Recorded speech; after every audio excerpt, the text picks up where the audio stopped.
pleased to be hosting Powering Better Apartments as part of Climate Action Week Sydney 2026. It's fantastic to see the breadth of events taking place across our city this week, helping communities come together to take real action towards a net zero future. Before we begin, I'd like to acknowledge that I am hosting this webinar from the lands of the Gamaragal people. I also acknowledge the traditional custodians of the various lands on which you all live today. I pay my respects to elders past, present and emerging, and thank them for sharing with us their invaluable knowledge on how to care for country. Our speaker tonight is local Willoughby City Council resident Brent Clark, a long-term strata committee member who will share his building's sustainability journey and the practical upgrades that have helped his older Chatswood apartment block save money and achieve a 5-star energy rating. With EV ownership on the rise, Brent will primarily focus on how his building, Frisia Gardens, successfully installed low-power EV chargers. He will also outline other ways he has worked with his strata committee to implement sustainability initiatives, including saving energy, water, and improving waste management, helping cut emissions and lower energy bills, what we all want. But before we hear from Brent, I just have to go through a few housekeeping items. The session will run for about 1 hour. Brent will do the first part and then we'll open it up for questions. For those who may not be familiar with Zoom, we'll be using the Q&A function. This can be found at the bottom of your screen. Please use this to submit questions for Brent at any time during the presentation. You just click the icon, type your question and press enter. At the end of the session, a link to a short feedback survey will appear when you leave the webinar. We'd really appreciate if you could take a moment to complete it. The survey will also be emailed to you afterwards if you don't have time tonight. In the next few days, we'll also send through the webinar recording along with some helpful resources mentioned during tonight's presentation. So without further delay, I'm pleased to introduce Brent Clark to share his experiences with us. Thanks so much, Stephanie, and thanks to Willoughby Council for putting this on as part of Climate Action Week 2026. I'll just bring up the slides.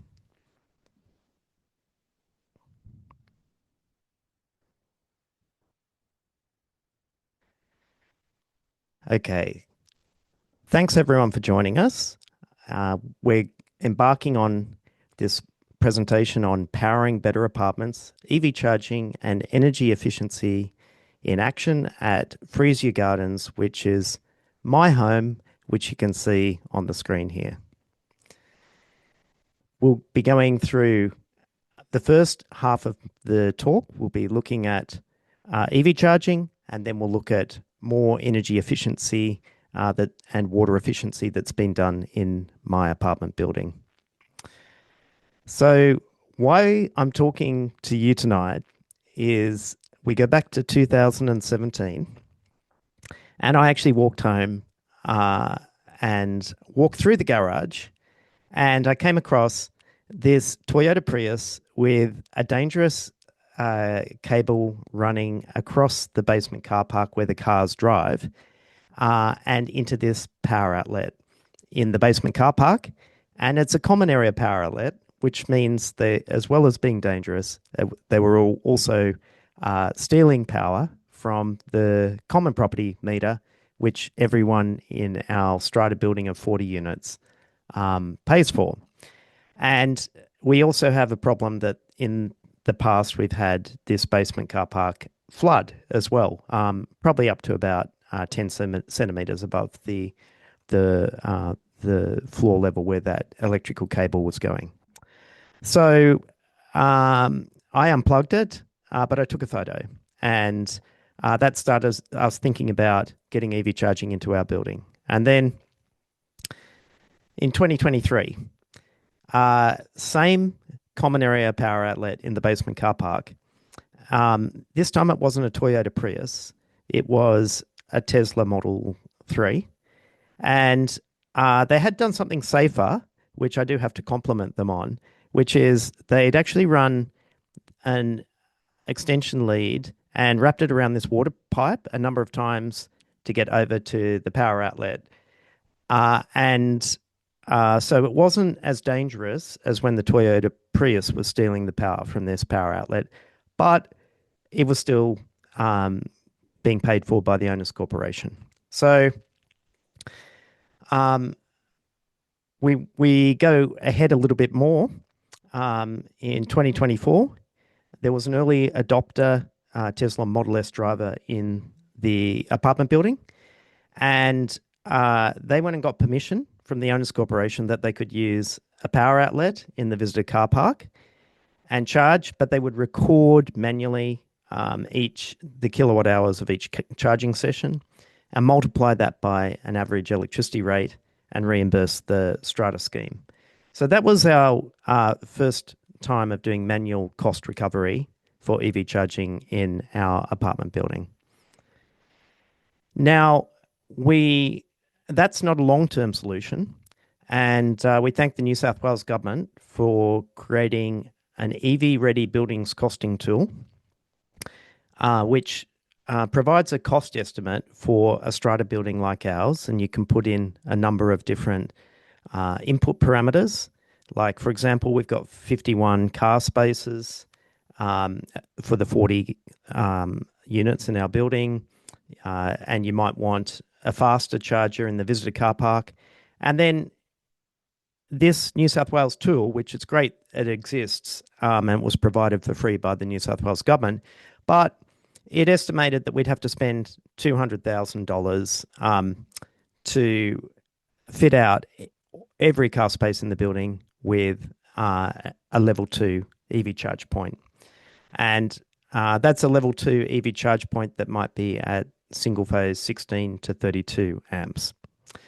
And if we ran into extra problems while we were doing the EV charging upgrade to the building, there was a possibility of like our meter board or tunneling out to the nearest substation and driving that cost up to between $273,000 to $526,000.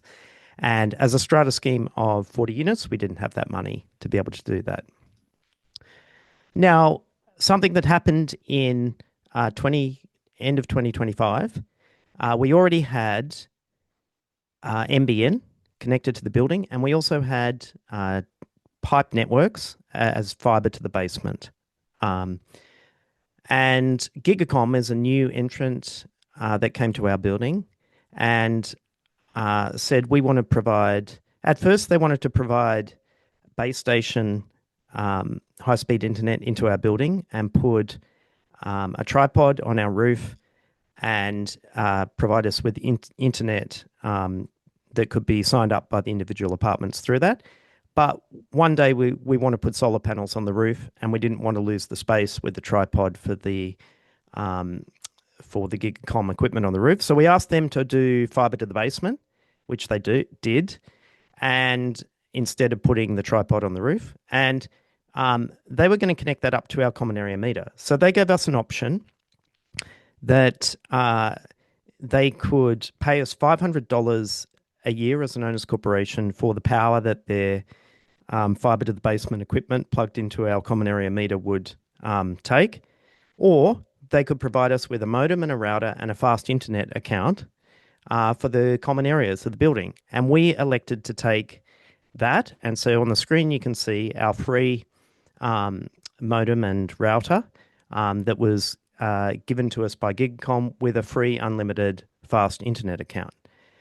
So what that meant was we now had Wi-Fi penetrating most of 2 levels of basement car park, and it hadn't cost us anything. And then we became aware of ARENA, which is the Australian Renewable Energy Agency, doing a subsidy for low power EV charging in strata buildings. So, before we'd shown you the New South Wales online calculator and how we're going to have to spend at least $200,000 to do faster level 2 EV charging in the building, Arena gave $1.5 million to one particular company called Knox Energy to trial installing 2,000 intelligent power outlets across strata buildings across Australia as a trial in of a cheaper form of EV charging in strata buildings. So what we did then was we did an EV charging survey in our block of 40 lots, and we had 8 respondents from the 40 lots. And of those, 63% planned to buy an EV in the next 1 to 2 years, and 75% indicated that they would want a charge point at their individual car space. So to do the survey, we just stuck it up on the strata notice board and in the lift, and people could go to a website and input there. A couple of comments. We've got 12 visitor car parking spots, which is quite generous for 40 units. So it's very rare for the visitor car parking area to fill up, unless it's Christmas time or something like that. And we got another comment that was about, the fire risk of EV charging. And we also had a comment about e-bike. So we do have someone charging an e-bike and they're charging it inside their apartment, and we don't have a bylaw to ban people charging e-bikes inside their own apartments in our block. They do take them up in the lift to get them there. So just to show you what we had before we got started, this is a common area power outlet in the basement car park, behind a visitor car spot. This is a common area power outlet right next to a private car spot that actually has an EV owner already parking there and charging outside the building. This is another one. This is the one that had the Toyota Prius and the Tesla Model 3 stealing power from it in the second level of basement car park. And this is another one in the second level of basement car park. So we had 4 existing common area power fed power outlets in our basement car park area. Now, for us to get the Arena Driving the Nation subsidy, you have to install a minimum of 5 QR code activated power outlets to be eligible for the federal government subsidy. So we actually picked this bit of brick wall, and we thought we can install a 5th one there, and that'll get us to the minimum of 5 that we need to install. So, our goal, I'll show you, was to put 2 of these low power EV charge points in the visitor car parking area, and another 3 next to private spaces in the private car parking area. We went and we checked that the product had a compliance mark and had been through compliance testing in Australia. And then we had to create our scope of works. So this is our level 1 of our basement car park. So you actually drive in from the street through this visitor car parking area where we've got the 12 visitor car parking spots. Then you go through another garage door, and this is private lot parking. So our goal was to upgrade, replace the two existing power outlets here and here, just take them off the wall and plug in the new low power QR code activated power outlets, add this 3rd one here. And then if we go down to the second level of our basement car park, we wanted to replace this one and this one. Now, the different colors on here show the penetration of the Wi-Fi through 2 levels of basement car park without any Wi-Fi repeaters. So we haven't actually invested in a Wi-Fi repeater. And one of our power outlets that was already there, it's actually out of range because there's a fire stairs here. But so the red shows where the Wi-Fi from that one modem and router doesn't reach across 2 levels of basement car parking. But it's pretty good coverage on the 2.5 gigahertz band. So our next thing was we had to get a contract from Knox Energy. And after we went through a contract review, we got our strata manager to sign a non-exclusive charge point operator agreement with Knox Energy. So we're not granting a monopoly to any particular EV charging company in our building. We learnt that from when we had high-speed internet coming into the building. You always want to have multiple options. But um, the 5 power outlets installed are governed by the charge point operator agreement, and individual lot owners have the right to contact Knox on a user pays basis and get another power outlet at their private car space. Um, if they do that, those individuals have to sign an end user license agreement. So if it's just between Knox Energy and that person, the owners corporation isn't carrying risk in those places. And Knox engage Future Services as their licensed electrical contractor to install the system. So this is one of the new we just replaced an existing general power outlet with this, and you can see there's a QR code above it. And unless you swipe a mobile phone app over the QR code, it doesn't activate any power. This device is dead and dormant. You can't get any power out of it without using the mobile phone app. And when you sign up for the mobile phone app, you put your credit card details in there, and you get billed for the electricity that flows through on the session. Now, the next thing we had to do was we had to work out what electricity rate the owners corporation was going to put into the Knox Energy software, such that would be the rate that EVs would be billed if they plug in and use the charge points. And then Knox Energy would collect the payment from all the charging sessions throughout the month and then deposit the money back into our strata bank account, so it's all fair. Now, we've got a complex tariff with Energy Australia, and it was more complex than what we thought it was going to be, because at the current time, the Knox software, it can do different like peak, shoulder, and off-peak rates and bill you differently depending on time of day. But in our particular contract with Energy Australia, we actually don't have any peak rates for 2 periods of the year in spring and autumn. We only have shoulder and off-peak rates in those times for those months. And then, in summer and winter, then it switches to a tariff where we've got peak, shoulder, and off-peak. So what we did was we created a weighted average of the hours at peak, shoulder, and off-peak on the common area meter for the entire year. And that came out to be 29 cents, including GST. And Knox Energy takes a 0.05 cent per kilowatt hour commission on each charging session. So that's the rate which we decided to charge EV owners in our building for charging off these power outlets. So then we got to installation day. So some of the challenges on installation day is you've got to have the common area Wi-Fi passwords, login and passwords ready to give to Knox Energy. We had to give them keys to get around the building. Ours is an old building. We didn't have a single line electrical diagram. So for the 4 existing power outlets, they actually couldn't tell which circuits they were on coming off the house subboard until they dropped power to them. And that's how they, one by one, by process of elimination, they worked out which power outlets that were in the basement car park came off which circuits. And they're actually coming off 3 different circuits. So we had them install the 5th, the conduit for the 5th power outlet.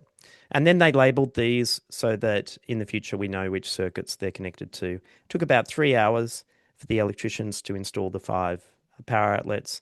Then we tested them, and we took the Tesla Model Y owner down to show him the new system. So after installation, this is what it looks like. We've got 1, 2, 3, 4, 5 of these Knox QR code activated power outlets and installed into our basement car park. And we've got 1 electric vehicle in the building at that point in time, and it's actually next to its own private, but just by random coincidence, next to its own an EV.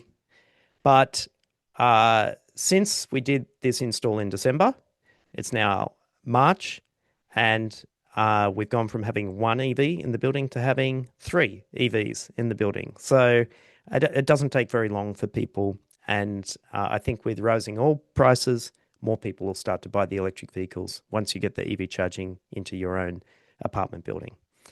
So our conclusion is, what did we sacrifice? We sacrificed charging speed. So these charge points might put like 10 or 12 kilometers of range into an electric vehicle for every hour of charging, which is not very fast, but it's substantially cheaper than doing faster charging, and all the infrastructure that you need to do in the building. So we got 5 QR code activated charge points installed for under $3,000, and that's substantially cheaper than spending $200,000 to wire up every car spot in the building.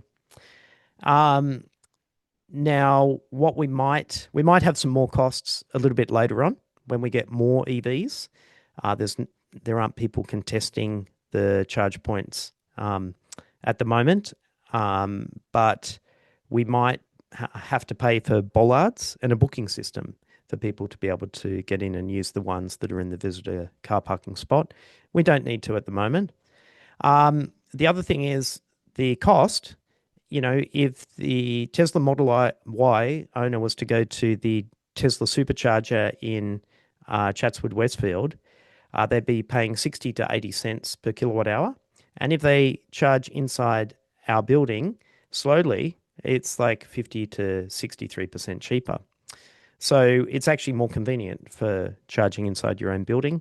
And that's basically the trade-off. So that's our case study of our apartment building, and we were the first in New South Wales to get the ARENA subsidy for installation of low-power EV charging into an apartment building. There were some in Victoria that were ahead of us, but we were the first one in New South Wales. So now for the second bit, I'm just going to run through some other energy efficiency work that we've done in the building over the last 15 years. And I've been on the strata committee for 21 years now, and I was the chairperson for a 3-year period, and I'm currently in my 3rd year as the secretary of the strata scheme. Now, back in 2011, we were invited to join the Climate Clever Apartments program run by Willoughby Council, and we received a council-funded energy audit. And that led us to do lighting, fan, hot water, and cold water projects in the building. So here's an example of our basement car park and the plan for the lighting upgrade that we did. And between getting the report from Willoughby Council in 2011 and 2014, our common area electricity costs, energy costs, went down $18,000 per annum. So we now had $18,000. We were paying $24,000 in energy costs, and we made a huge saving. So we also made use of another program run by Willoughby Council, where they offered to get a water monitoring device put on our Sydney water head meter, so we don't have individual water metering for each individual apartment. We've just got one Sydney head water meter. And what we found is that we had base flow leakage in the building, so we had leaking pipes in walls, and the cost of that was costing us $6,000 a year. So when we fixed those leaks, we saved another $6,000 a year.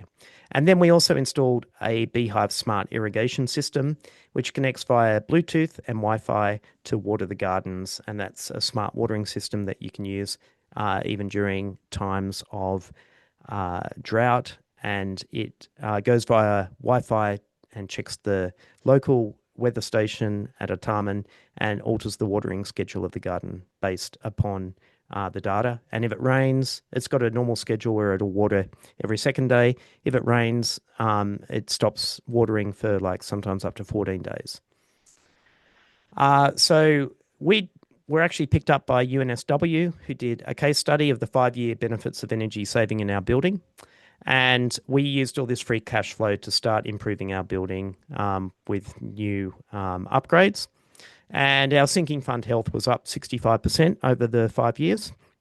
And then our next goal was a 10-year goal to do a lift upgrade without having to take out a special levy. So, basically that's what we were aiming towards.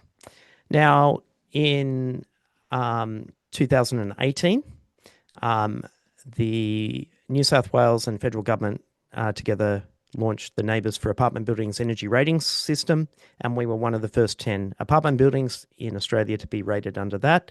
And we got 5 stars out of a possible 6. So we were really happy with that.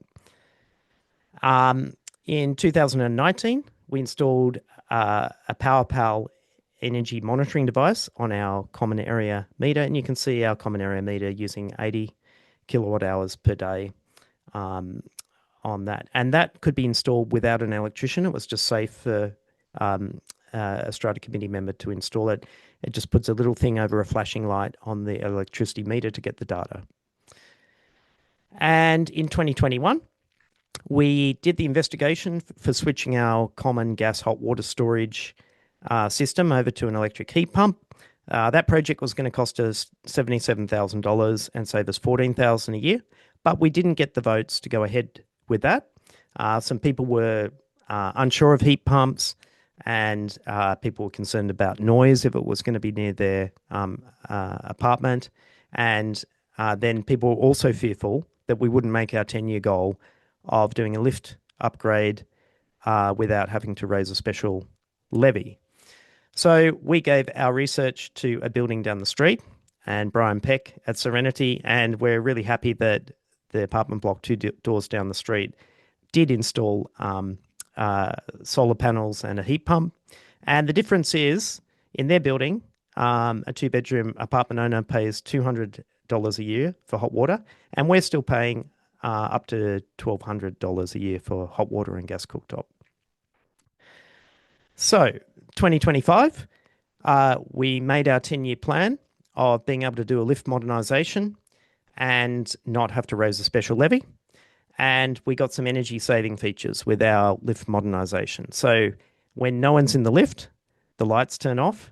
If the lift's stationary for over a minute, the extraction fan, like the ventilation fan for the lift, also turns off.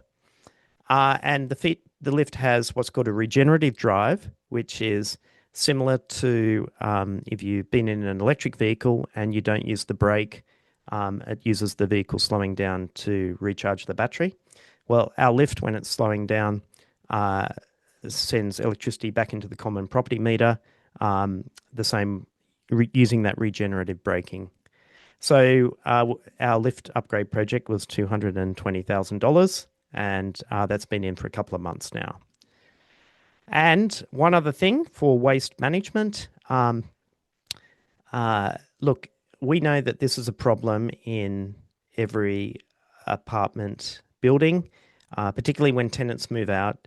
They just dump stuff near the recycling bins.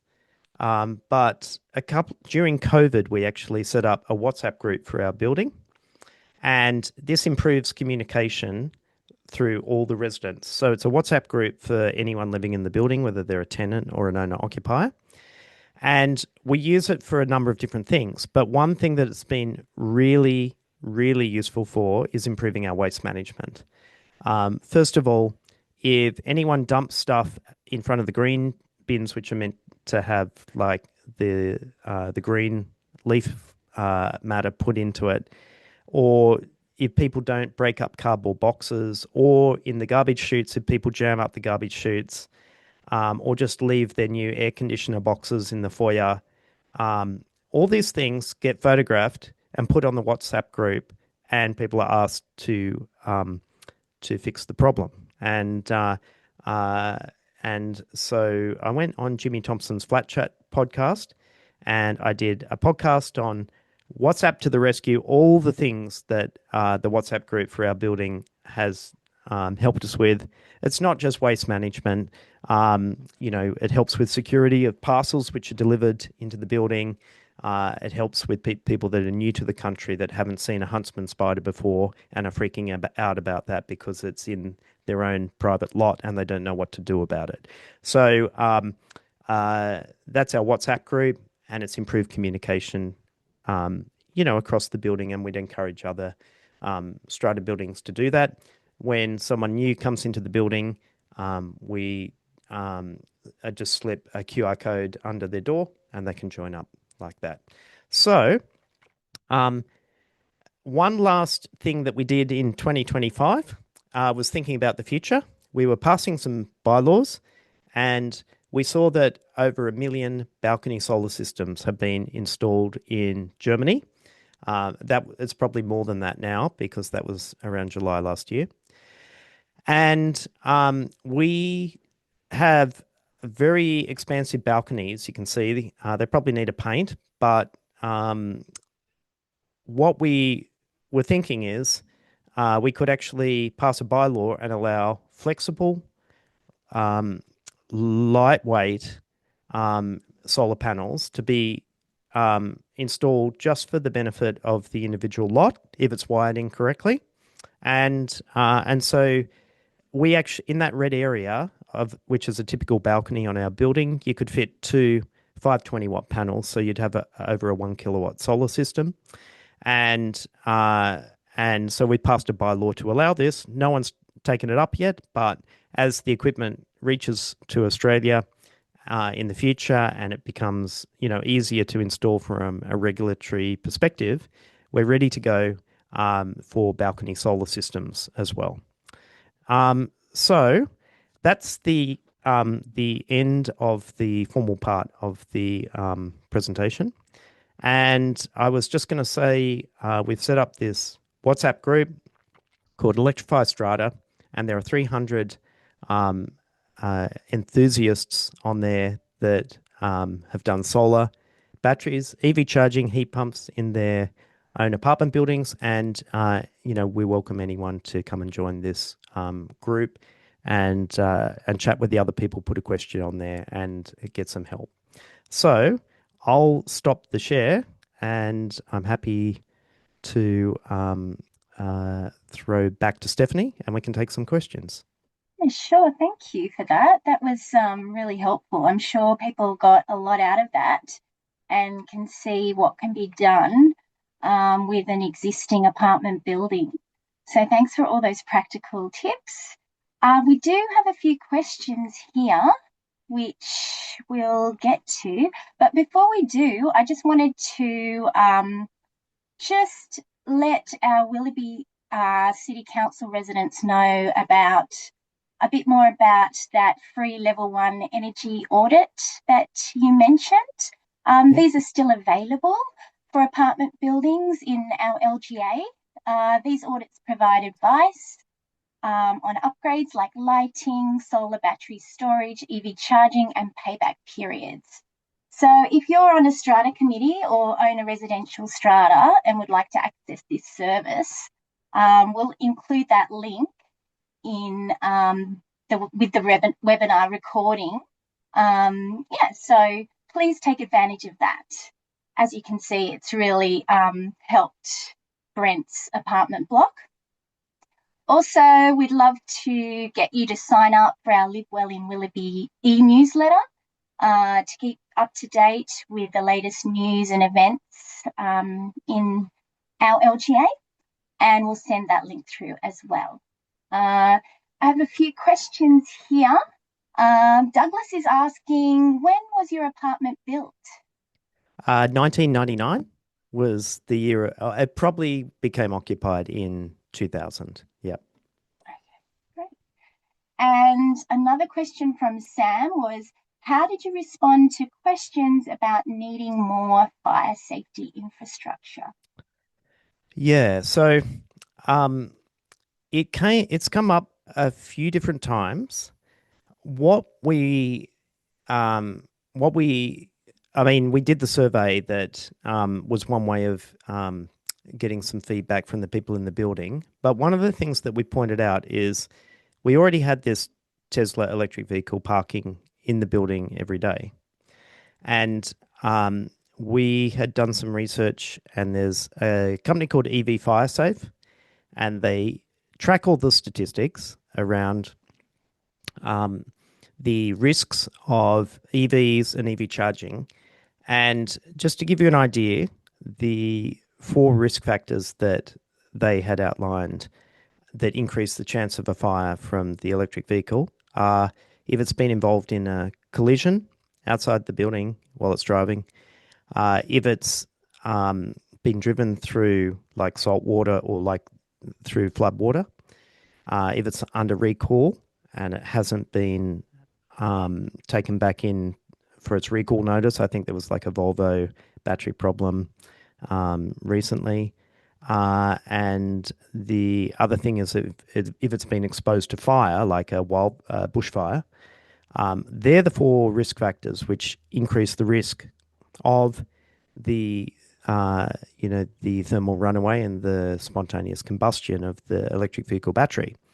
And so, actually, the e-bike that the person disclosed that goes up the lift and gets charged in the individual apartment is a much bigger risk to our building than the electric vehicles being in the basement car park or charging. And there's the other thing that EV FireSafe said is that there's not significantly more risk from an EV while it's charging if the charging equipment's been installed correctly than when it's just sitting there not charging. So that was basically the way we did education around risk of fires. And we hadn't passed a bylaw to ban the e-bike charging inside the individual apartments. And in a way, we're kind of happy that we didn't, but it's still a risk that we're running. But because when the New South Wales government passed some changes to the Strata Schemes Management Act in July last year, they actually said, you can't do bylaws which ban things that are sustainable. And an e-bike is a more sustainable form of transport. And so you can't, my understanding is after 1st of July last year, 2025, you can't have a bylaw that bans e-bike charging in the apartment building. Okay, thanks for that. That was a really thorough answer. Yeah, I can imagine that would be something that a lot of people have to contend with and work through. Next question was, do you get much resistance to WhatsApp? I guess people joining WhatsApp? Yeah. So all that we've noticed is that we haven't had bad behavior. We've got 3 moderators of the WhatsApp group. We haven't had bad behavior on the WhatsApp group. We noticed that, when tenants move out of the building, they just drop off the WhatsApp group. The more people that are on it, my guess is like 80% of the people in the building, like inside, at least one person inside 80% of the units is on the group. So where it really helps is in a couple of weeks' time, we've got a smart meter upgrade for Energy Australia customers, and we'll have a bunch of power outages on the same day when all the old meters get upgraded by Energy Australia to smart meters. And people are actually posting that on the WhatsApp group to let other people know, because there could be a power outage to your unit because we share some fuses across units because it's an older building. Okay, thanks for that. Another question that came through is, are you considering a battery to further reduce common property energy costs? Yeah, so we're thinking about something like to complement what we've got is really, really slow charging in our apartment building. Like it's called trickle charging, and it's not really great. Like if someone drives to Port Stephens or the Blue Mountains and then comes back and they've got quite an empty battery. And so one thing we're keeping our eye on is there's a DC battery by a company called SIG Energy, which has an optional module for DC fast charging at either 12.5 kilowatts or 25 kilowatt charging, which would be a lot faster than this little trickle charging that we've got at the moment. And so perhaps, you know, when we get to the point uh, of doing our next, our very next project is we're upgrading our house meter board to get rid of the 25-year-old circuit breakers and to move to the more modern residual current devices or RCBOs, which will strengthen our resilience of our house electrical system. And then that's already planned to be done. And then after that, we can have a think about, you know, whether we go and revisit the heat pump or we look at solar and batteries again. And that would be solar on the rooftop for the common property. But the challenge is we did so much energy efficiency work that the common property electricity got to such a low level that unless we go and do a heat pump and increase the common property electricity, it doesn't really make sense to do the solar project at the moment until we move to the electric heat pump. Okay, great. Thanks for that. Also, it's come through from Brian. Have you considered the fire risk of the Sunman PVs for balconies? He said he Yeah, wanted to use them on one of his walls, but came up against fire risk cladding. yeah. So one of the things that we looked at, our bylaw doesn't say it has to be the Sunman flexible panel. Our bylaw for balcony solar says um, lightweight flexible panel, e.g., Sunman. Now, we know that this product uh, is like an evolving product. It's newer and than the glass solar panels. And our primary reason is we're weighting the risk of, for the balcony solar bylaw, it's if you have a glass panel hanging off a high balcony, like, you know, 8 stories above the ground, and it blows off in the wind and it shatters on, or it can create damage to people or property when it falls to the bottom, versus these lightweight panels, which probably won't shatter when they get to the bottom because they're like a bendy, flexible fabric, and won't do, you know, as much damage to property or people if they fall off.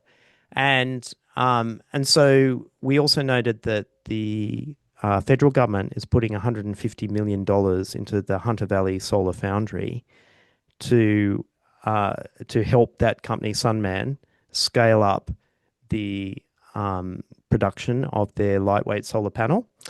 And what we're thinking is, like, you don't get the same insurance level with that flexible lightweight panel at the moment as you do with the traditional glass panel.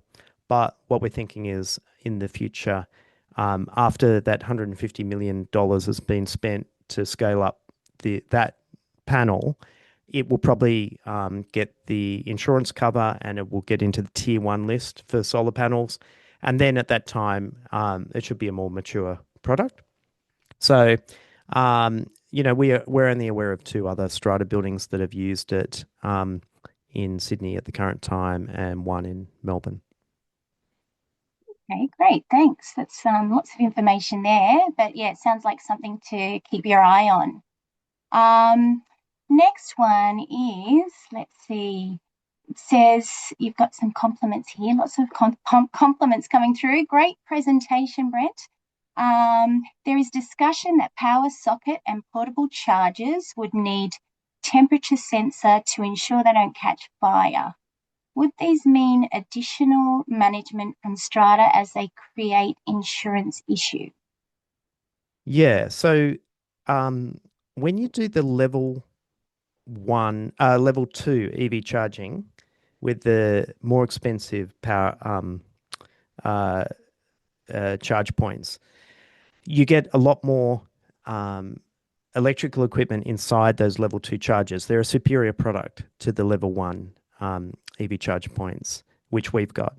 Now, there is another thing that was raised that we had to look at, which is later this year, like April or May, all the EV charge points in Australia are meant to be National Measurement Institute, NMI, pattern approved.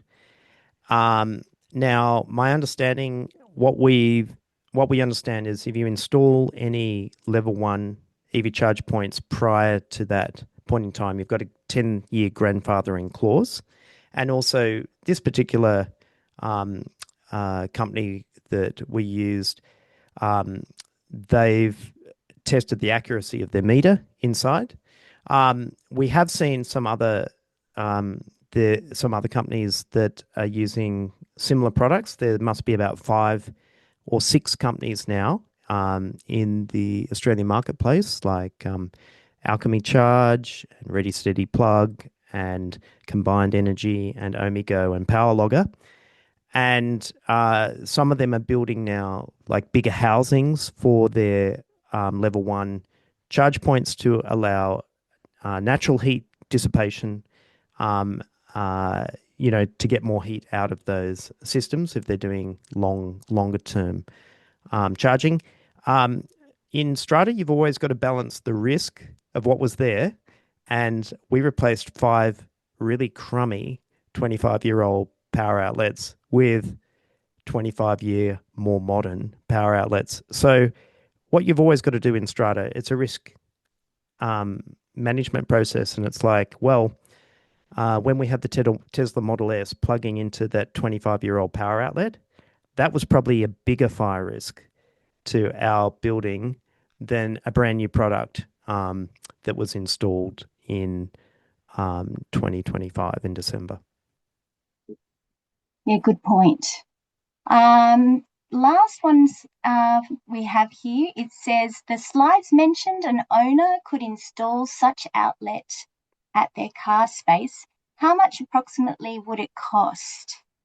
Um, And I'll let you answer that bit first. yeah. So it would depend how close you are to one of the existing power outlets in the garage to get the exact install. But it could be like under $1,000 for if you're relatively close to get it installed at your own individual car spot. Um, and to compare that, to do level two charge points from the individual apartment meter, you're probably looking at $2,000 to $6,000, depending on how close you are to the main switch room. Okay. And was there assessment done on how many such outlets could be added with the existing infrastructure without upgrade, etc.? Right. So if you remember, we put that PowerPal monitoring device onto our common area um, uh, electricity meter, and we measured that for a couple of years.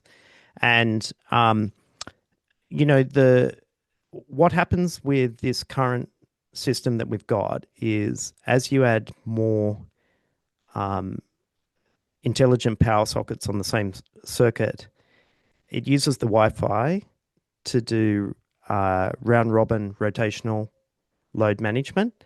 So, if, for example, you've got 3 electric vehicles in the future charging off one of those power outlets, it should actually rotate like 10 minutes charging the first vehicle, then 10 minutes charging the second vehicle, 10 minutes charging the third vehicle, then it should go back to the first vehicle and charge for 10 minutes. So that's the software, time sharing on the current system to not overload the individual circuits.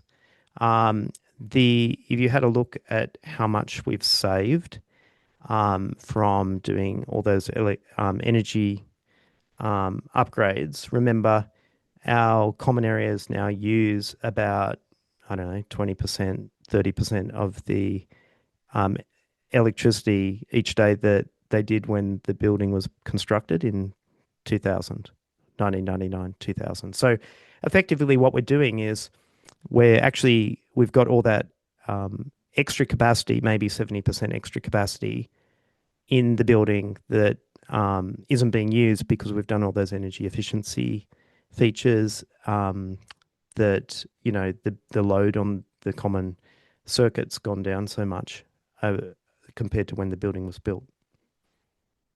Yeah, great. So it looks like it is worthwhile getting other energy efficiency upgrades done to help with that. Yeah, the Yeah. more energy efficiency projects that you do, the Mm, more capacity you're freeing up in the building for electric vehicle charging, and the more you can defer the really expensive things like the $1 million project to go out to the substation and get um, you know an extra 200 amps of supply into the building. Yeah. yeah, that makes sense.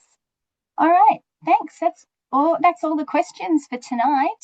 So thanks everyone for joining in, and thank you, Brent, for generously sharing your experience and insights. It's amazing what you've done with your apartment building, and I hope we've inspired other people to get going on their own sustainability journey.